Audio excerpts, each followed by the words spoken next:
Assalamualaikum warahmatullahi wabarakatuh. Waalaikumsalam warahmatullahi wabarakatuh. Bismillahirrahmanirrahim. Alhamdulillahi rabbil alamin. Wassalatu wassalamu ala ashrafil anbiya'i wal mursalin, imamil muttaqin, sayyidil ghurril muhajjalin, Sayyidina wa maulana Muhammadin wa ala alihi wa ashabihil mujahidin at-tahirin, amma ba'du. Saudara-saudara kaum muslimin rahimakumullah. Kejadian dan keberadaan kita dalam kehidupan di dunia ini merupakan kejadian dan keberadaan yang terima jadi atau terima beres. Artinya, tidak seorang pun di antara kita yang dahulunya pernah mesen untuk punya potongan seperti yang sekarang ini, punya warna kulit seperti yang sekarang ini, punya bahasa seperti yang sekarang ini. Seluruhnya kita terima jadi. Oleh karena kita terima jadi, maka Allah tidak menilai manusia dari rupa dan potongannya, tidak juga dari harta bendanya. Bersabda Nabi kita, Innallaha la yanzuru ila suwarikum wa amwalikum, walakin yanzuru ila qulubikum wa a'malikum. Sesungguhnya Allah subhanahu wa ta'ala tidak melihat potonganmu, tidak melihat harta bendamu, tetapi yang dilihat dan dinilai oleh Allah subhanahu wa ta'ala tidak lain adalah hati dan amal perbuatanmu. Kenapa rupa yang elok, paras yang cantik tidak dijadikan penilaian utama oleh agama? Pertama, karena yang namanya cantik adalah relatif. Tergantung siapa yang memandang. Yang menurut saya cantik, menurut saudara belum tentu cantik. Dan yang menurut saudara cantik, menurut saya mungkin jelek, enggak ketulungan. Oleh karenanya, di kalangan para ahli cinta ada perbedaan pendapat. Sebenarnya cantik yang bikin orang jatuh cinta atau cinta yang menyebabkan orang jadi cantik. Dua-duanya bisa saja terjadi. Mungkin karena cantik orang lalu jatuh cinta, mungkin sudah kadong cinta biar gempor cantik juga. Tapi yang jelas cantik adalah relatif. Yang kedua, cantik itu temporer, berubah oleh pergeseran masa dan pertukaran waktu. Tidak ada orang makin ke ujung makin cantik. Sekarang dia sedang sweet 17-an, umur 17-an, of course cantik bukan alam kepala. Seluruh yang ada dalam dirinya menjadi syair di kalangan para remaja. Rambutnya katanya ikal berderai, pipinya bak pauh dilayang, lalu janggutnya katanya macam lebah bergantung, alisnya macam semut beriring. Kalau dia senyum orang pada lemes. Itu sekarang 2, 30, 40 tahun yang akan datang, kalau dia senyum mungkin orang lari semua. Cantik itu temporer. Dan yang ketiga, di atas langit masih ada langit lagi. Di atas yang kita anggap cantik, rupanya masih ada yang lebih cantik lagi.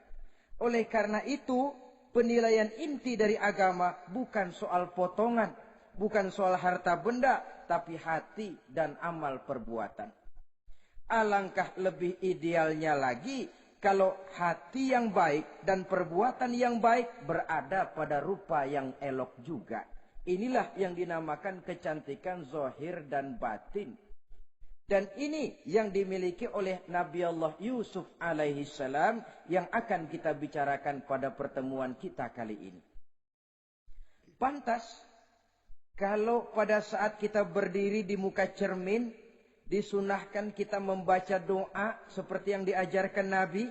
Allahumma kama hassanta khalqi fahassin khuluqi. Ya Allah, sebagaimana telah engkau baguskan rupaku, baguskan juga kiranya akhlak dan budi pekertiku. Supaya kecantikan zahir diiringi dengan kecantikan batin. So apa gunanya zahir yang cantik kalau batinnya berbahaya? Itu yang orang bilang Apa guna katanya berkain batik kalau tidak dengan kebaya? Apa guna berparas cantik kalau melulu bawa bahaya? Saudara-saudara yang saya hormati, Nabi Yusuf alaihi salam diberikan oleh Allah ketampanan zahir dan batin.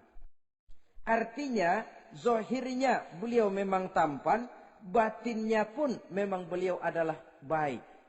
Dan inilah kebaikan yang berlipat ganda. Kadang-kadang ada orang yang tampangnya sederhana saja, tapi batinnya baik. Itu lebih baik ketimbang yang zahir dan penampilannya baik, tapi batinnya rusak.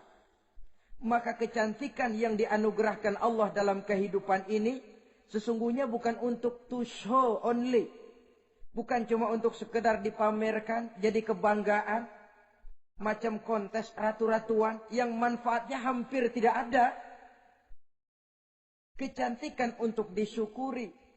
Kecantikan untuk digunakan kepada hal-hal yang bermanfaat sesuai dengan perintah dari yang memberikan kecantikan itu. Saudara-saudara yang saya hormati, Nabi Yusuf alaihi salam seorang nabi yang oleh Allah diberikan kecantikan zahir dan juga kecantikan batin. Beliau adalah putra dari Nabi Yakub, dari Nabi Ishak, dan dari Nabi Ibrahim alaihi salam. Artinya, ayah beliau bernama Nabi Yakub, kakeknya adalah Nabi Ishak, dan datuknya adalah Nabi Ibrahim alaihi salam. Ia bersaudara sebanyak 11 orang. Dari 11 orang saudaranya ini, hanya satu yang seibu sebapa, yaitu Benyamin. Sedangkan yang lain adalah saudara dari lain ibu. Sejak kecil, Nabi Yusuf ini sudah memperlihatkan tanda-tanda bahwa di kelak kemudian hari dia akan tumbuh menjadi seorang besar. Sebab itu wajar kalau ayahnya memberikan perlakuan yang agak istimewa kepada Nabi Yusuf. Dan ini tentu memancing sifat iri dari saudara-saudaranya yang lain. Apalagi pada satu malam Nabi Yusuf di kala remaja itu pernah mimpi. Mimpi ini beliau ceritakan kepada ayahnya. Kata beliau, "Ya abati, inni ra'aitu ahada asyara kawkaba wasyamsa wal qamara ra'aituhum li sajidin." Jadi satu hari Nabi Yusuf cerita kepada ayahnya, "Ayah, saya mimpi." Mimpi apa Yusuf? "Saya melihat dalam tidur saya ada 11 bintang, lalu matahari dan bulan, saya lihat seluruhnya sujud kepada saya." Ayahnya mendengar mimpi ini, mengerti takwil. Lalu pesan kepada Nabi Yusuf, "Yusuf, mimpi ini jangan kau ceritakan kepada saudara-saudaramu. Mereka sudah punya pandangan yang tidak baik kepada dirimu. Kalau ini kau ceritakan, mungkin akan membahayakan bagi dirimu." Sebab rupanya saudara-saudaranya yang lain ini iri hati kepada Nabi Yusuf, yang mempunyai keistimewaan dan mendapat perhatian istimewa juga dari orang tuanya. Saudara, kita tahu ini sesuatu yang wajar dalam kehidupan. Pepatah bilang, likulli zi ni'matin mahsudun. Tiap kali kita mendapat suatu nikmat, bakal ada orang yang hasud, iri hati, dengki. Itu watak kehidupan. Kalau kita jatuh miskin, orang tepuk tangan. Kalau kita jadi kaya, orang tanya berdukun kemana. Wajar saja. Likulli zi ni'matin mahsudun. Tiap kali kita mendapat suatu nikmat, tentu ada yang hasud, ada yang iri, ada yang tidak senang. Begitu juga halnya dengan saudara-saudara Nabi Yusuf alaihi salam. Dan watak iri hati ini tidak cuma tinggal iri hati. Mereka buktikan lewat tindakan konkret. Suatu hari mereka musyawarah, saudara-saudara yang iri ini. Saudara-saudara, bapak kita enggak adil. Masa Yusuf mendapat perlakuan istimewa? Wa nahnu usbah, sedangkan kita ini golongan yang lebih besar. Dari 12 orang anaknya, masa cuma satu Yusuf yang mendapat perlakuan lebih istimewa? Kita ini yang 11 dianggap angin apa? Nggak adil abah kita ini. Iya, tapi caranya bagaimana? Apa kita omelin bapak? Jangan. Habis Yusuf singkirin. Kalau Yusuf nggak ada kan anaknya tinggal kita. Praktis perhatiannya seluruhnya akan tercurah kepada kita. Nah, saya ingatkan bahwa hasud sering mendorong orang untuk melakukan segala macam cara. Artinya orang itu kalau sudah dibakar sifat dengki, iri hati, dia rela melakukan apa saja. Pertama, agar nikmat yang ada pada diri orang lain hilang. Yang kedua, supaya nikmat itu pindah kepada dirinya. Andai kata tidak pindah kepada dirinya, ya hilang sajalah. Jangan orang lain yang dapat nikmat. Ini watak hasud. Ingin nikmat orang lain pindah kepada dirinya, atau hilang walaupun tidak pindah kepada dirinya, tapi yang bersangkutan tidak lagi mendapat nikmat. Untuk itu segala macam cara akan dilaksanakan. Ini dicontohkan dari usaha yang dilaksanakan oleh saudara-saudara Nabi Yusuf alaihissalam. Oke, setuju. Kita singkirkan Yusuf. Tapi caranya bagaimana? Gampang. Bunuh saja. Kalau bunuh sih rasa-rasanya tidak sampai hati membunuh Yusuf. Lalu bagaimana? Kita kucilkan saja dia. Kita asingkan dari sini, kita buang jauh-jauh supaya dia tidak ada lagi kelihatan dalam pandangan Abah. Kalau dia sudah tidak ada dalam pandangan Abah, yang dilihat cuma kita dan seluruh kasih sayangnya akan tercurah kepada kita semua. Nah, setujulah kalau itu. Caranya nanti kita atur belakangan. Jadi satu hari permisilah saudara-saudaranya ini kepada Nabi Yakub. Abah, kami permisi mau pergi main-main dan Yusuf akan kami ajak. Kata Nabi Yakub, saya khawatir. Nabi Yakub sudah melihat gelagat yang tidak baik. Sudah ada semacam firasat. Saya khawatir kalau Yusuf kau bawa, nanti dia akan kena celaka. Atau dimakan oleh serigala, sedangkan kamu nanti akan lalai. Kata anak-anak yang lain, percaya dah Pak, saya akan jaga. Saya kan saudaranya, masa tega membiarkan Yusuf celaka atau dimakan serigala. Pokoknya aman, sip dah.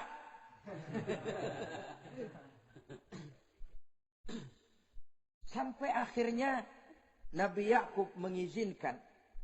Pergilah 12 bersaudara ini pergi bermain-main.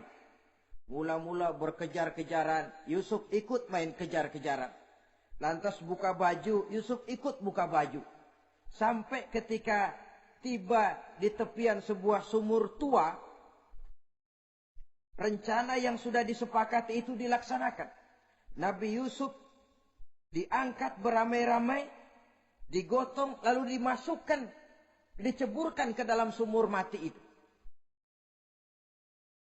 Kemudian baju Nabi Yusuf itu mereka basahi dengan darah kambing. Setelah itu mereka pun pulang menemui Nabi Yakub alaihi salam dengan rasa sedih yang dibikin-bikin. Ini penyakit hasud. Jadi kalau orang hasud kepada kita, begitu kita mendapat kesulitan, dia datang dengan air mata buaya. Belaga sedih, belaga ikut berduka cita, padahal sih hatinya sorak. Padahal batinnya girang bukan main. Pak, saya ikut berduka cita, Pak, saya ikut sedih. Padahal hatinya biar mampus loh. Ini yang dilakukan oleh saudara-saudara Nabi Yusuf. Mereka datang dengan air mata berurai, nangis, Abah. Ketika kami sedang main-main, Abah, kami lupa, kami tinggalkan Yusuf sendirian. Ketika kami balik, kami cuma mendapati bajunya sudah berlumur darah. Barangkali saudara kami Yusuf dimakan oleh serigala. Nabi Yakub tercenung. Ternyata firasatnya adalah benar.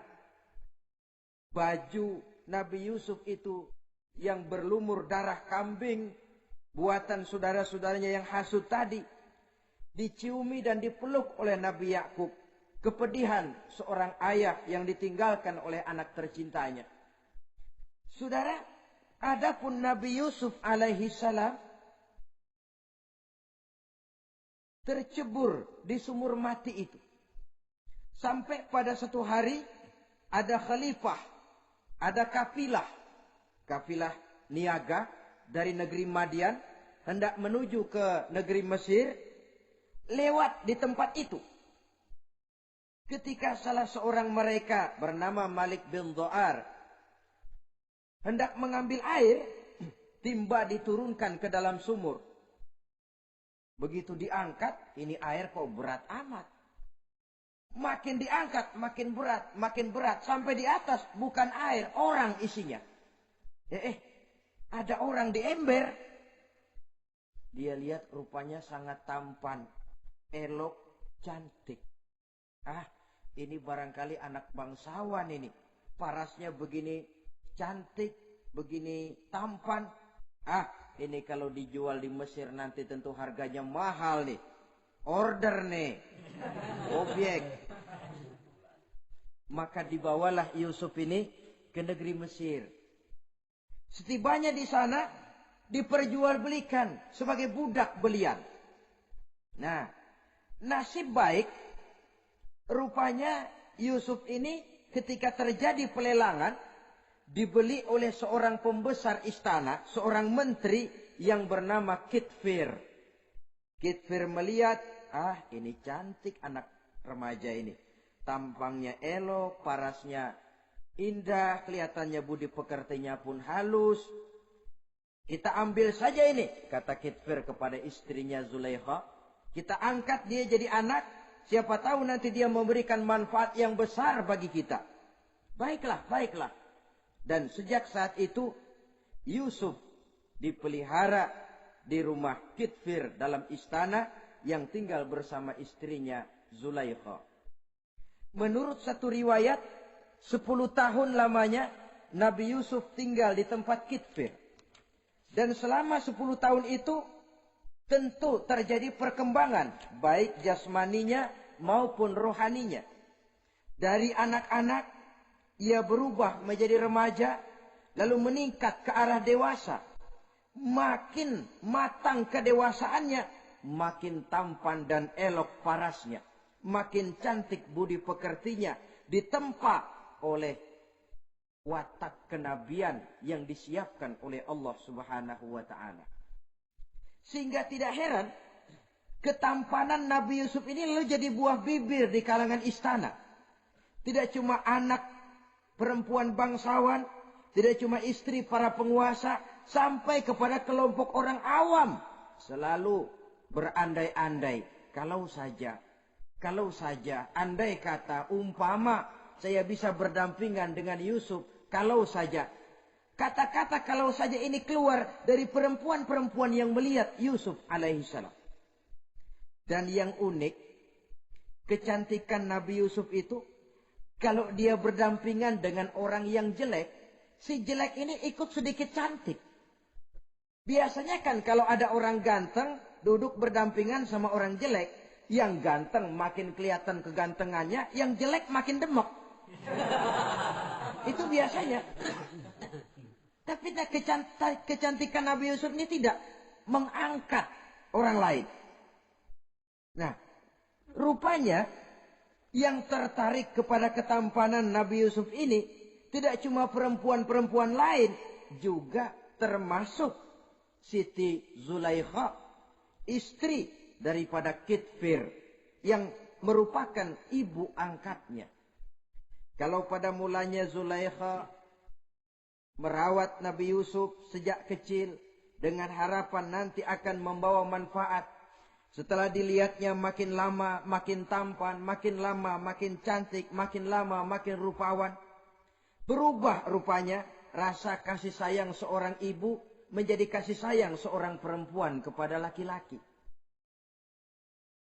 Dia merindukan saat-saat di mana dia bisa mencurahkan rasa hatinya itu kepada Nabi Yusuf alaihi salam. Hampir-hampir nyaris Zulaikha ini, kalau istilah anak muda barangkali, siang jadi kenangan, malam jadi impian. Kemanapun dia pergi, bayangan Yusuf juga yang selalu menggodanya. Selalu ditunggunya saat-saat yang mungkin untuk dia bisa menyampaikan hasrat hatinya kepada Nabi Yusuf alaihi salam. Dan saat itu pun datang. Satu hari Kitfir harus menghadiri persidangan negara. Rumah besarnya lenggang, para pembantu kebetulan tidak seorang pun ada di dalam. Inilah saat yang ditunggu-tunggu oleh Zulaikha. Keluarlah ia dari kamarnya dengan pakaian yang tipis sewarna dengan warna kulitnya, sehingga pakaian dalamnya nyaris tembus. Dengan langkah yang diatur sedemikian rupa, memancing rangsangan, ia datang menghampiri Yusuf alaihi salam. Lalu dengan suara lemas memelas, ia pun memanggil Yusuf. Ada apa tuanku?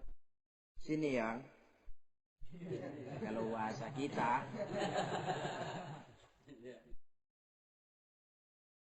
Melihat mendengar suaranya yang lain dari hari-hari biasa. Apalagi melihat pakaian Zulaikha yang begitu tipis. Jantung Nabi Yusuf berdetak sangat cepat. Darah mengalir dengan cepat. Maklum, beliau juga manusia, laki-laki, normal terlepas dari kenabiannya. Jantungnya dak-dik-duk. Kemari Yusuf, sini.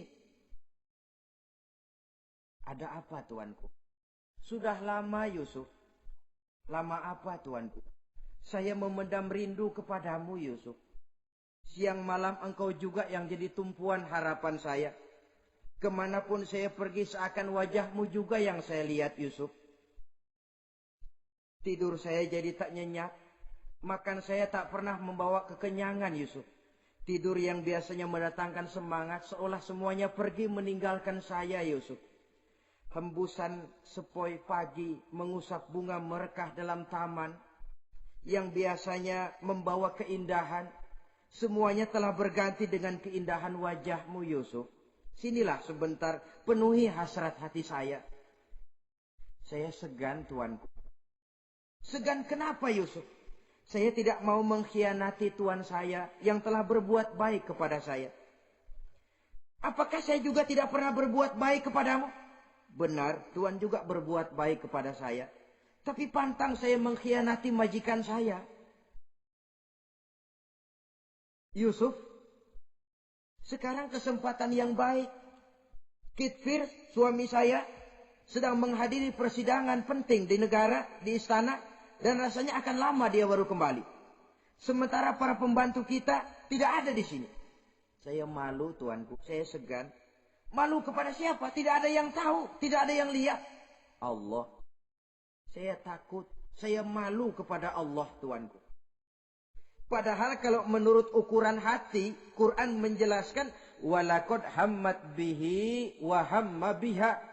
Sebenarnya Zulaikha cinta kepada Yusuf, Yusuf pun senang kepada Zulaikha. Saat itu iblis sibuk bukan main memasang jerat, pasang besi berani biar pada nyetrum.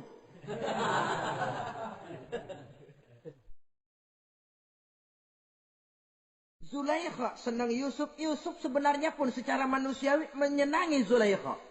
Walaula an ra'a burhana rabbih. Tapi Yusuf ketika itu melihat larangan Allah, peringatan Allah. Seolah-olah dia lihat Allah mengatakan, Yusuf, ini letter S.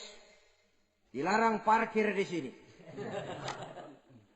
Menurut satu riwayat, Nabi Yusuf melihat ayahnya, Nabi Yakub, melambai-lambaikan tangan menyetop. Seolah-olah melarang dia meneruskan langkahnya. Riwayat lain menjelaskan, seolah-olah Nabi Yusuf dibisiki oleh malaikat Jibril. Yusuf, kalau kamu kalah sekarang, kamu sama saja gajah kemasukan semut di kupingnya terus mati. Tapi kalau kamu menang, kamu adalah gajah yang tidak terkalahkan. Ada semut mati ada gajah mati oleh semut. Alangkah memalukan. Binatang yang begitu besar jatuh hanya oleh binatang yang begitu kecil. Artinya apa? Kau akan jadi orang besar Yusuf. Apakah harus gagal dan jatuh cuma karena bujuk rayu seorang perempuan macam ini? Satu riwayat menjelaskan semacam itu. Sehingga mantap Yusuf. Maaf tuanku, saya malu kepada manusia. Saya malu kepada majikan. Tapi saya lebih malu lagi kepada Allah. Saat ini majikan tidak tahu, orang seorang pun tidak ada yang lihat. Tapi Allah pasti lihat. Itu yang saya malu. Ah Yusuf, jangan sok kalem Sob. Mumpung situasi mengizinkan, mubazir nih. Zulaikha pun berangkat pergi ke tempat pembaringan, ke tempat tidur. Lalu dengan pose yang merangsang, aduhai, melambai-lambaikan tangannya, hai tanak, Yusuf sini, Yusuf kemari. Nabi Yusuf dipelihara oleh Allah. Ketika Nabi Yusuf tetap menampakkan keengganannya, Zulaikha jadi berang. Ya namanya istri pembesar ditolak oleh anak muda yang menurut penilaian dia nggak ada apa-apanya. Lu kan kecemplung di sumur, gua pungutin. Cuma sekedar segini aja nggak mau nurutin. Kebangetan amat. Bukan Zulaikha kalau nggak nekat.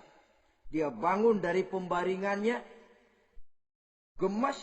Dia hampiri Yusuf. Kalau cara kita diunyeng Yusuf itu. Dipaksa. Nabi Yusuf berlari ke arah pintu. Ditarik bajunya dari belakang oleh Zulaikha. Sobek belakang bajunya ini. Begitu baju sobek. Pintu terbuka. Kitfir suami Zulaikha datang. Orang Arab bilang yumsak mablul. Ketangkep basah. Ketangkep basah. Merah padam muka Zulaikha. Sementara Kitfir pun matanya merah. Tapi Nabi Yusuf tenang-tenang saja. Ya wong nggak salah. Tenang-tenang saja Nabi Yusuf. Bukan tenang karena pengalaman. Tenang karena memang tidak berbuat yang negatif. Kadang-kadang ada juga yang tenang tapi pengalaman. Oh buaya itu. Sudah ketahuan kepentok, ketangkep hansip, anteng aja. Itu bukan nggak salah, badak. Nabi Yusuf tenang karena memang tidak berbuat salah apapun. Nabi Yusuf tenang karena yakin dirinya benar. Sehingga mantap menghadapi kedatangan Kitfir yang sangat tiba-tiba itu. Adapun Zulaikha ketika melihat suaminya berdiri di muka pintu, cepat-cepat dia berubah siasat. Inilah salah satu kelihayan makhluk bernama perempuan. Dia pandai bersalin rupa, dia pandai bermain minyak di atas air. Melihat suaminya datang, roman mukanya pun menjadi sedih. Air mata berurai membasahi pipi. Papa katanya. Apa balasan bagi orang yang mau menistakan istri papa? Maksudmu apa Zulaikha? Yusuf gile. Dia mencari kesempatan dalam kesempitan. Dia mau menodai kehormatan saya. Dia hendak memperkosa saya. Kata Nabi Yusuf, bukan saya, Tuan. Saya enggak. Yang benar Yusuf, enggak. Zulaikha yang memaksa saya. Betul Zulaikha, tidak. Yusuf yang memaksa saya. Sampai akhirnya salah seorang dari isi rumah itu memberikan jalan keluar. Tuan Kitfir, begini saja. Sulit memang untuk dilacak kebenarannya. Cuma periksa saja baju Yusuf.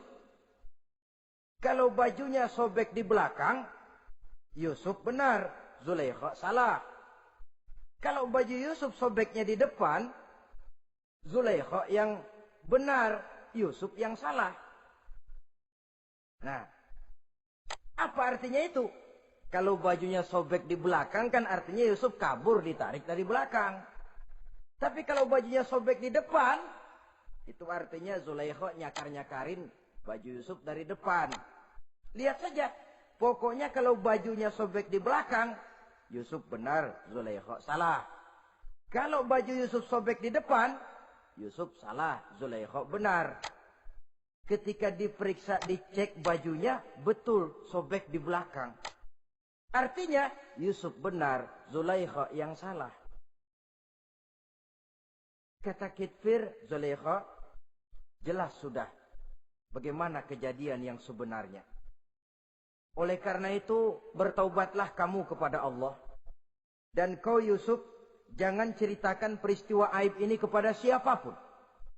Untuk menjaga nama baik kita bersama. Baik, Tuan. Saudara-saudara kaum muslimin yang saya hormati. Tapi ya bagaimana? Serapi-rapinya menyimpan barang busuk, toh akhirnya tercium juga. Gosip ini akhirnya tersiar di mana-mana, terutama di kalangan para pembesar. Sehingga kalau kumpul para istri pejabat, Zulaikha jadi bahan gunjingan. Kan main bini menteri demen sama budaknya. Nggak salah apa tuh, jadi bahan ejekan. Ya sebab tentu ukuran mereka yang belum pernah ngelihat Yusuf, kalau duren ketemu duren dong. Masa duren ketemu ketimun ya bonyok. Artinya nggak seimbang. Masa istri bangsawan tergila-gila sama anak angkatnya, sama budak beliannya, nggak masuk rasio itu. Zulaikha dengar berita macam itu. Sampai dalam hatinya, pantas saja kamu ngenyek saya. Kamu meremehkan saya karena kamu belum pernah lihat potongan Yusuf bagaimana. Akhirnya dalam hati Siti Zulaikha ini timbul semacam dendam. Suatu saat gua kerjain loh. Caranya gimana? Satu hari para istri bangsawan ini diundang ke tempat Siti Zulaikha. Duduk di satu ruangan luas. Setelah duduk dihidangkan makanan. Makanannya aneh. Cuma buah sama pisau. Ketika buah dan pisau sudah siap, satu orang satu. Ketika mereka sedang mengupas buah itu, Zulaikha berkata kepada Nabi Yusuf, Yusuf, kau jalan dari sini ke sana, melintas. Kayak peragawati gitu. Untuk apa, Tuan? Pokoknya jalan aja dah. Nabi Yusuf jalan.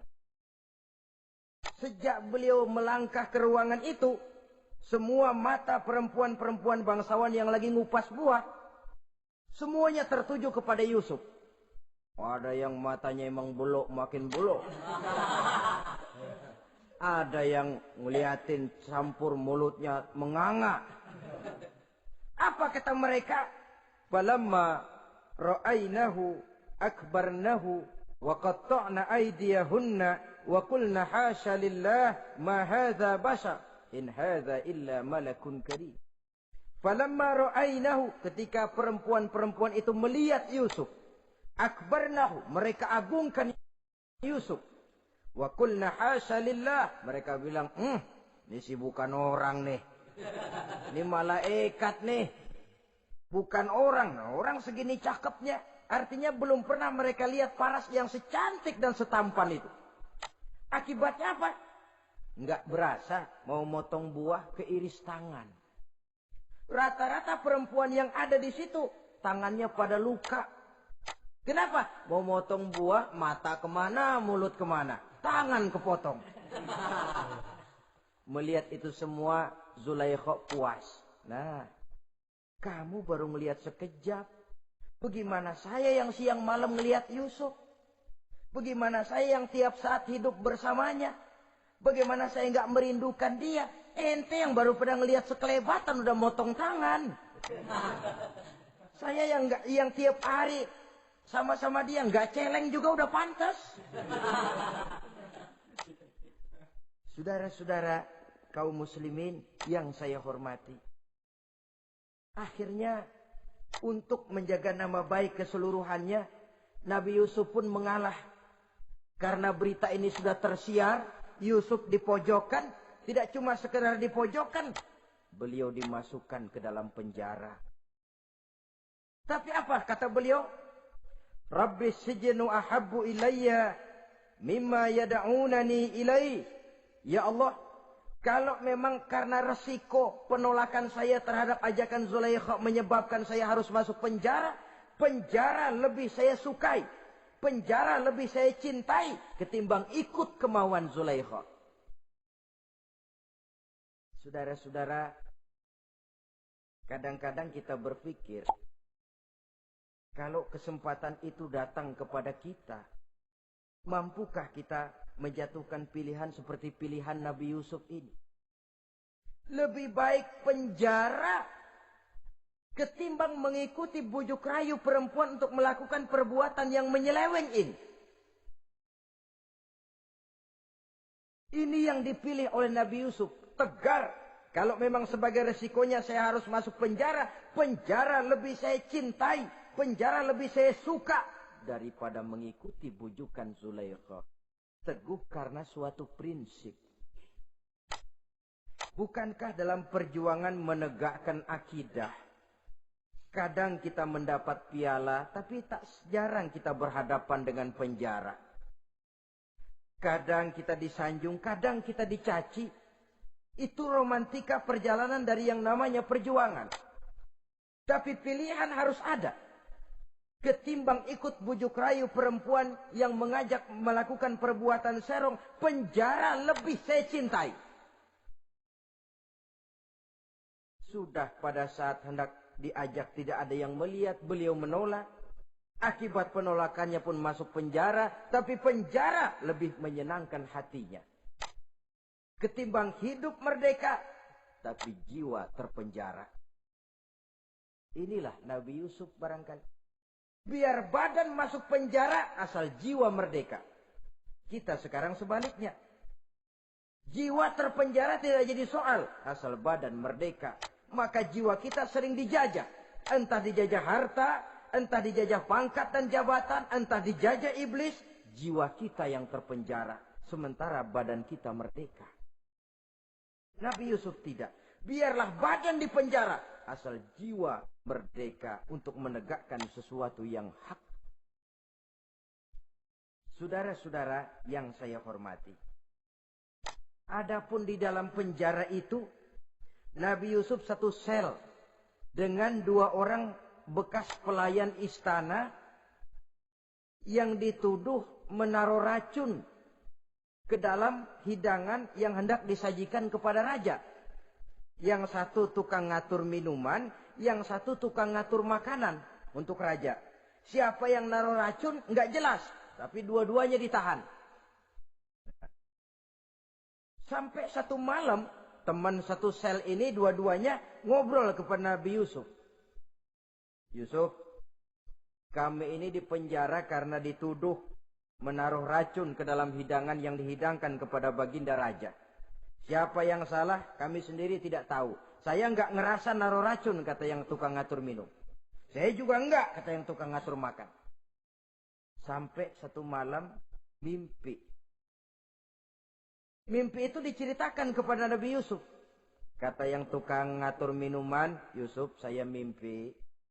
Saya memeras anggur, lalu menghidangkannya kepada baginda raja. Apa arti mimpi saya?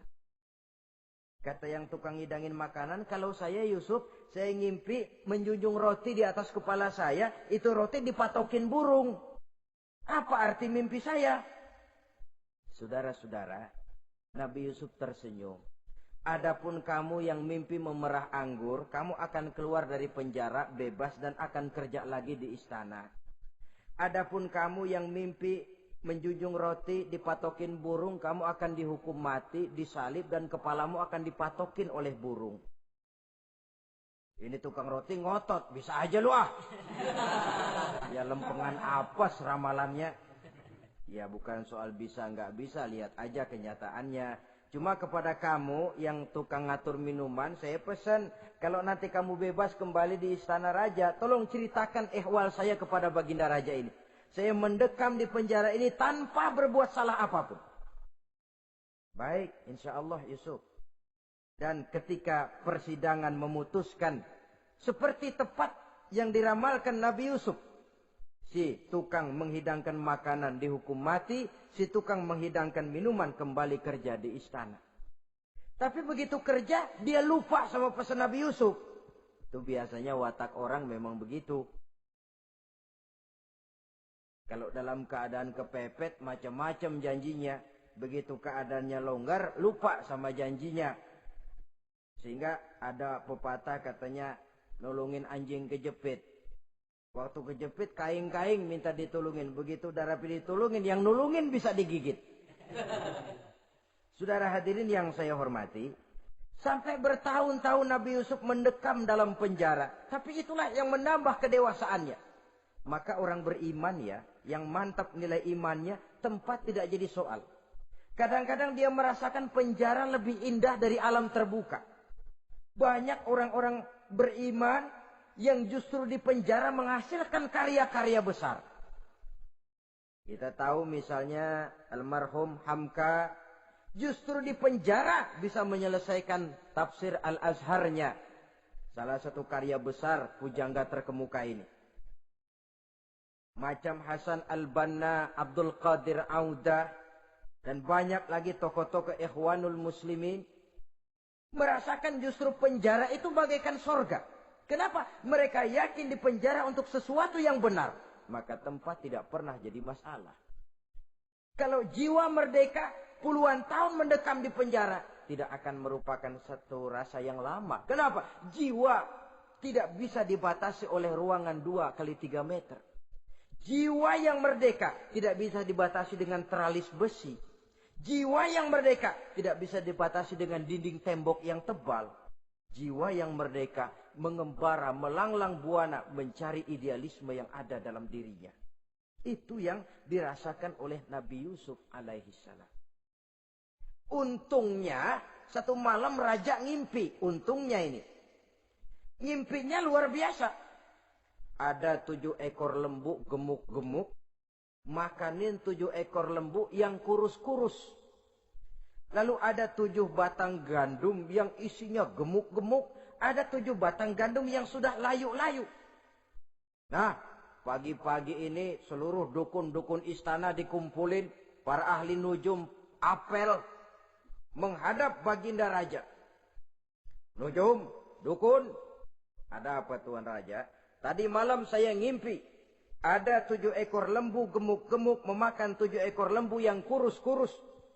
Coba takwilkan apa arti mimpi saya itu. Dukun kata, baru tumben nih.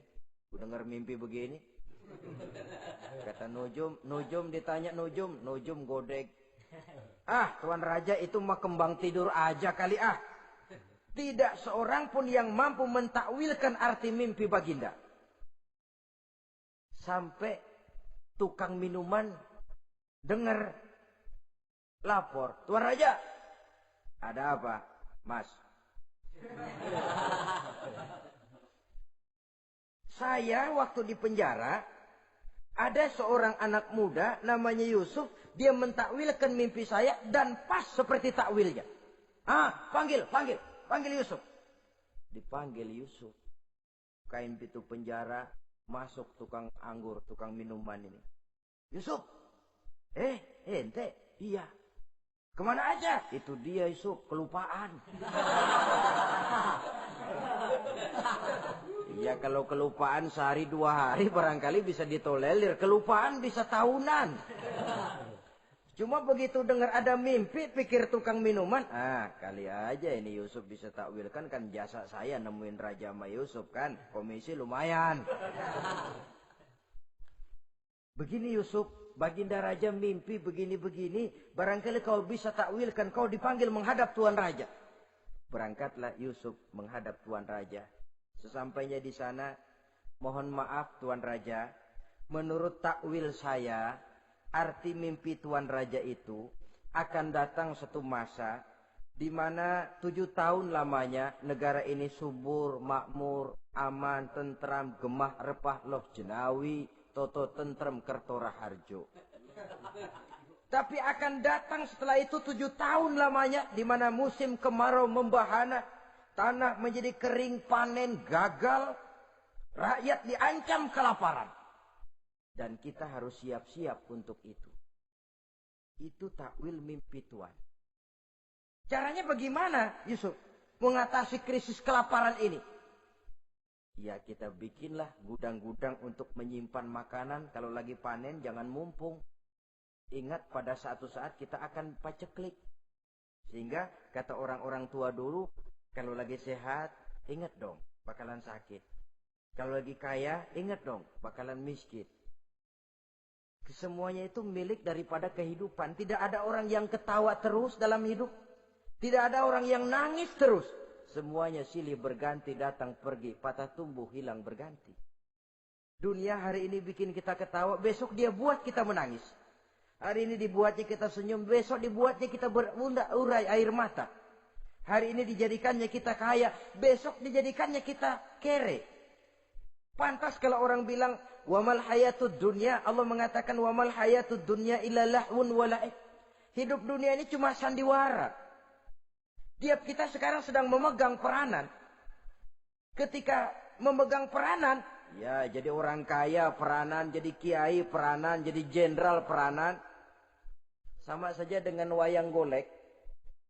Gatot Kaca yang bertulang kawat berotot baja, punya ajian Braja Musti, gagah perkasa, bisa terbang di angkasa. Hebat perkasa Gatot Kaca. Kapan? Waktu dipegang dalang. Betul apa benar? Gagahnya Gatot Kaca, sakti mandragunanya sang Gatot Kaca. Kapan itu? Waktu dipegang dalang. Begitu peranannya selesai, sama dalang dimasukin ke kotak, diam aja Gatot Kaca. Terbang kek? Enggak, diam aja. Begitulah kehidupan ini. Gagah kita menyandang bintang 4 di pundak. Gagah kita membawa harta yang banyak. Gagah kita membawa jabatan ini dan itu. Waktu oleh sang sutradara dimasukkan ke dalam lubang yang luasnya tidak lebih 1 kali 2 meter. Enggak bekutik. Enggak ada yang lawan. Jenderal yang berbintang 4 dilonjorin, dia yang lihat anteng aja.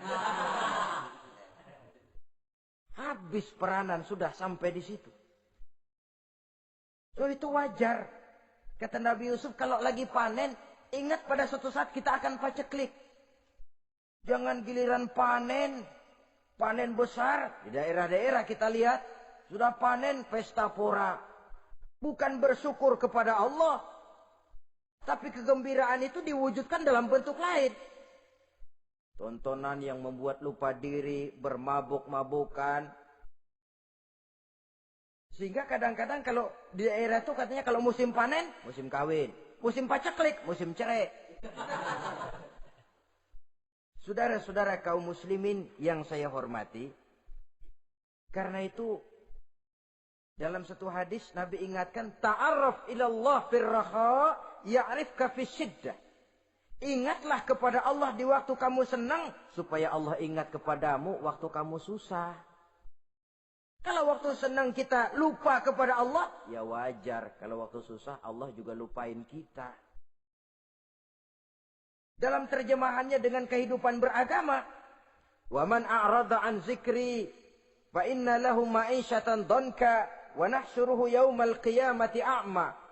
Siapa yang berpaling daripada peringatanku, kata Allah, aku akan berikan dia penghidupan dan kehidupan yang sempit. Sempit itu apa lalu tidak punya duit? Punya duit. Apa tidak punya harta? Banyak harta.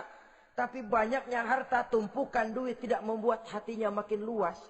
Tidak membuat hidupnya makin lapang. Sempit, sempit, dan sempit. Itu azab. Yang paling celaka, wa nahsyuruhu yaumal qiyamati a'ma. Di akhirat kami kumpulkan dia bersama orang-orang buta. Allahu Akbar. Di padang mahsyar, dikala orang sibuk, pusing dengan urusan masing-masing, buta lagi. Yang enggak buta aja pusing. Mereka teriak-teriak, qala rabbi lima hasyartani a'ma wa qad kuntu basira. Ya Allah, kenapa kami buta padahal waktu di dunia kami melihat? Allah jawabnya enak aja. Kadzalika atatska ayatuna fanasitaha wa kadzalika al-yauma tunsa. Rasain deh lo. Dulu waktu di dunia datang peringatanku pada belaga pilon. kamu lupakan, sekarang juga pantas kamu dilupakan. Waktu susah kamu lupa, waktu senang kamu lupa Allah. Waktu susah juga pantas kamu dilupakan Allah. Waktu di dunia kau berpaling dari peringatan Allah. Kalau sekarang Allah berpaling kepadamu juga adil. Walaupun kalau Allah mau tidak berpaling juga adil. Sebab Allah itu mutlak. Tidak ada yang membatasi apa yang dimaui oleh Allah. Saudara-saudara kaum muslimin, itu pesan Nabi Yusuf. Bikin gudang yang besar, simpan bahan makanan untuk persediaan musim kemarau.